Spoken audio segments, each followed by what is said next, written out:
La source de tous les maux. L'eau fait aussi son chemin. Remontant des entrailles de la terre par de larges fissures, les sources sulfurées de Cauterets procurent une eau à 50 degrés. Vous pouvez tremper les mains dans ce bassin et sentir l'odeur caractéristique du soufre.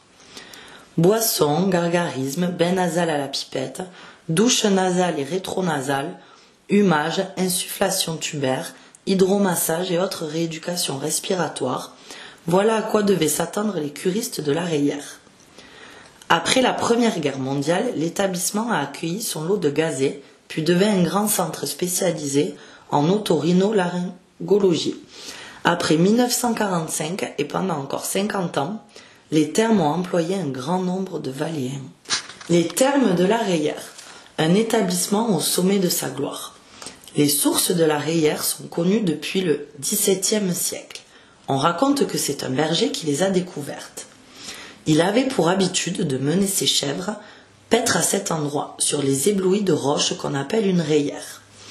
Les chèvres, pas bêtes, refusaient de boire l'eau du gave et leur préféraient un petit filet d'eau qui leur faisait grand bien.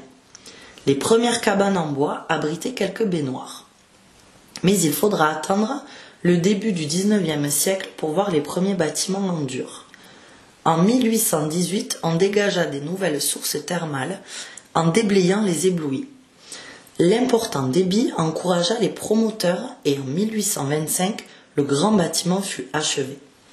Le pavillon central présentait une façade de marbre. À l'intérieur, on trouvait une buvette avec son bassin en marbre et de part et d'autre des appareils hydro-balnéaires, des bains et des douches. À cette époque, la station thermale est le rendez-vous de la société élégante. Se rendre à la Rayère est une assez belle excursion de 20 minutes que les uns font à cheval, à âne, à chaise, à porteur et tous très nombreux.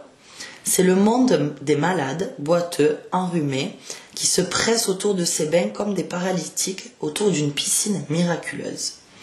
Dès 6 heures du matin, c'est une foule qui monte, qui descend, dames, prêtres, femmes aux divers costumes, espagnols dans leurs draperies et les chaises à porteurs qui sont les voitures des Pyrénées. C'est l'âge d'or du thermalisme. Des thermes menacés par un sommet. En 1884, un événement va tout bouleverser. Un éboulement va provoquer des dégâts et le Péguerre devient une menace pour l'ensemble des thermes qui se situent à ses pieds. Pendant près de 10 ans, Prosper Desmonzeil sera chargé de diriger d'importants travaux réalisés par les forestiers.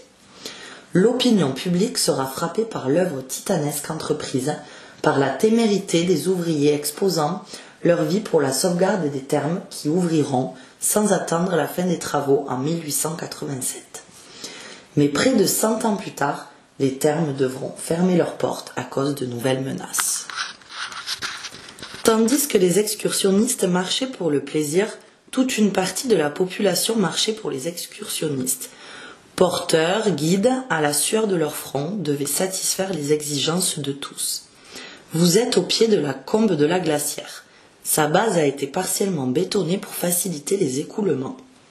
Ce vaste couloir remonte presque jusqu'au sommet du Péguerre. Sa partie haute était occupée par un névé, neige ancienne compactée que les employés montaient chercher pour les nombreux hôtels de Cauterets. Avec leur lourd chargement sur le dos, ces porteurs de glace effectuaient parfois 2 ou 3 voyages par jour pour amener leurs précieuses cargaisons qu'on utilisait surtout pour la conservation de la viande et la confection de sorbets pendant la saison d'été. Gare de la Rayère, chemin de terre, chemin de fer et vice-versa. Dès le milieu du XIXe siècle, face au succès grandissant des thermes de la Rayère, on a songé à la mise en place d'un moyen de locomotion accéléré, un chemin de fer sans vapeur. Cette petite ligne débutait à la gare des Œufs, à Cauterets, pour rejoindre la Rayère à la vitesse de 15 km, soit 6 minutes de trajet. Elle fut mise en service le 2 août 1897. On l'a jugée à la fois fort utile face au trafic trop dense de calèches et piétons sur la route, et singulièrement pittoresque, car elle offrait de belles vues sur le Gave et les sommets alentours. L'exploitation s'arrêtera en 1970 et les 3 motrices électriques sont aujourd'hui conservées dans différents musées. La route actuelle emprunte en grande partie l'ancien tracé de cette voie.